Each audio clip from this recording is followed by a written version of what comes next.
Welcome to This Explainer. Okay, today we are unlocking some seriously fascinating hidden lore behind a very magical library. We're talking about a place where words literally jump off the page and come alive, and where everyday chapter books act as doorways to entirely hidden realms. Specifically, we're going to be exploring the great literary universe and a highly specialized group of guardians. Have you ever wondered what actually happens to the characters and tales when the covers are closed? Well, let's dive in and find out. It all starts with a rather heartbreaking question. What happens to a story when it feels like absolutely no one is listening? You see, in this literary universe, stories have actual feelings. Sure, they can experience profound joy and excitement, but they can also feel deeply neglected, exhausted, or even dismissed as being just too small to matter. Sometimes it folds itself smaller. Now think about that for a second. When a story gets completely overwhelmed by self-doubt or apathy, it tries to protect itself. It literally folds inward, shrinking away and hiding its best sentences. It retreats into this foggy space, stuck somewhere between where it began and where it was trying to go, just waiting there safely until someone kind enough comes along to ask it a question. So how exactly does a rescue mission kick off? Picture a quiet, rain-tapped library. Tucked away is a hidden shelf of pauses. When a tired story gets stuck, one of these pauses starts to emit a faint, tired glow. If a human child, like a boy named Eli, for example, notices this glow, finds a folded piece of paper addressed to the in-betweeners, and whispers that name out loud, boom, the magic activates. The reading rug wiggles, the lamp blinks, and 3 magical children suddenly appear from behind a poetry cart to enlist Eli's help. Meet the in-betweeners. Ari, Link, and Seamus. They're a trio of magical kids whose entire purpose is to navigate those hidden, foggy realms of the great literary universe. Their mission is to heal, restore, and repair the stories that have completely forgotten why they matter. Let's break down what makes each of them so incredibly unique. First up is Ari. She's the guide of patience. Picture her wearing this scarf that's the exact color of old, worn book covers. She acts as the gentle, protective guide of the group, and she's the one who magically opens the secret doorway on the shelf of pauses. But her absolute most important tool, it's completely invisible. It's patience. She absolutely refuses to rush the healing process, operating under this strict rule that you never ever drag a tired story back before it's ready. Then we have Link. He's the light bearer. But here's the kicker. He carries an extraordinary lantern that literally has no flame inside it. Instead, he uses a tool he calls a light that listens. Link knows that frightened stories need comfort above all else, so his golden rule is to bring light, but not too much. He sets his lantern down at a safe distance, and it casts this warm glow that turns the heavy, suffocating fog into a pale, safe blue. And rounding out the trio is Seamus, the keeper of second chances. He always arrives with a very polite bow and his pockets absolutely stuffed with folded paper stars. He actually calls them his pocket full of second chances. These stars are amazingly versatile. One can unfold into a tiny magical map that guides them to the hidden doorway. But even better, Seamus uses these stars as parting gifts, tucking one inside a rescued book as a permanent physical reminder of that story's worth. Now, to actually save a story, they have to cross over. Let's map this transition out.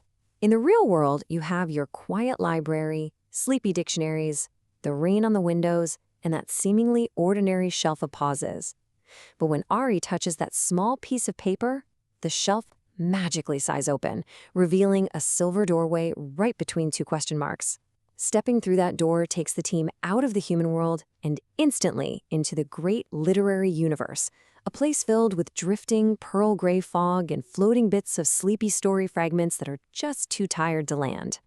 This foggy realm is officially known as the Guarded Apathy Prism, or the GAP. I know, it sounds super intense, right? Actually, scratch that. It's not a prison at all. It's a sanctuary. It's an in-between place where exhausted stories go to rest. The heavy fog is deliberately there to guard them, ensuring that these fragile stories are kept safe and aren't forced open by just anyone who wanders by. There are no monsters, no sharp sounds, no chasing. I just love that line because it reminds us that the danger here isn't physical. It's entirely emotional. The whole environment is soft as wool. The GAP is fundamentally designed as a listening place, meant to hold these fragments safely in the mist until someone with genuine care and empathy finally arrives. So if there are no monsters, what are they fighting? The true enemies are apathy, exhaustion, and self-doubt. And in this universe, those feelings literally take physical shape. The fog thickens directly in response to a story's self-doubt. When a story feels inadequate, the mist visibly wraps around it, becoming this heavy, suffocating blanket that just agrees with all of the story's worst fears. Combating that heavy fog requires a perfectly balanced set of gentle magic tools. You have Ari's patience, which guarantees the story never feels rushed.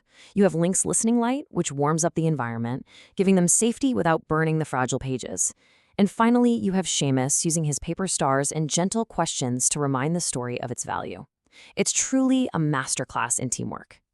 But here's the catch. How do you actually spark light in a place so full of apathy? Fancy, complicated, or perfect words just won't cut it in the GAP. The lantern only responds to pure empathy. Eli, the human child helping them, is the one who figures this out. He realizes that by using kind words, honest words, and words that absolutely do not rush you, the lantern finally sparks and fills with this beautiful, soft, golden light. I was only about a small thing.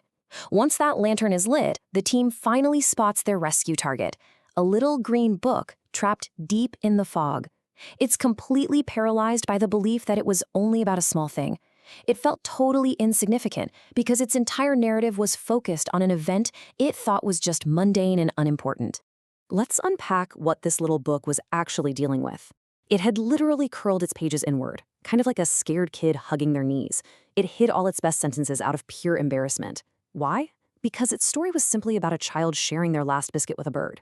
When it compared itself to grand, epic tales of dragons, kings, and castles, it felt like absolute nothing. And the fog literally thickened around it, making the burden of being only a small thing feel impossibly heavy. We remember for it until it can remember for itself. This is Seamus's core philosophy, and it's absolutely beautiful. Because the little green book is way too exhausted to see its own worth, the in-betweeners step up to carry that weight.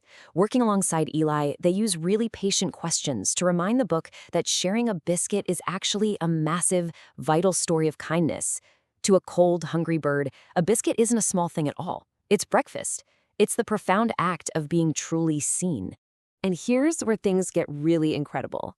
Saving just one story creates this massive ripple effect. As the little green book finally accepts that its story matters, that heavy pearl gray fog begins to lift.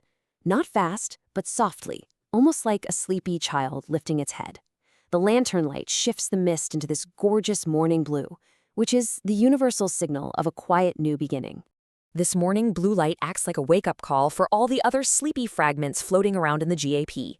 It turns out the empathy they brought in to save the green book heals the stories all around it. A picture of a boat suddenly remembers the sea and actually draws a small blue wave.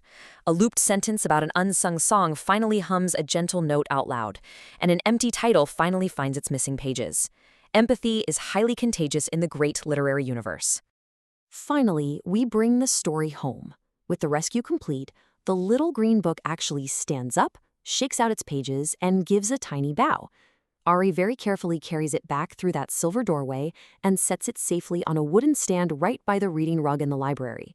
Then, for the finishing touch, Seamus tucks one of his paper stars into its cover. It's a permanent keepsake so the book never ever forgets its second chance. So we'll wrap up this explainer by taking all that magic from the in-betweeners and turning it inward. Think about your own life. Just like that little green book, our smallest gestures can carry an immense amount of weight. Take a breath right now and ask yourself, what small kindness from today might have mattered way more than you realized? Think about it, because you never know when your small kindness might just become a lantern for someone else. Thanks for joining me.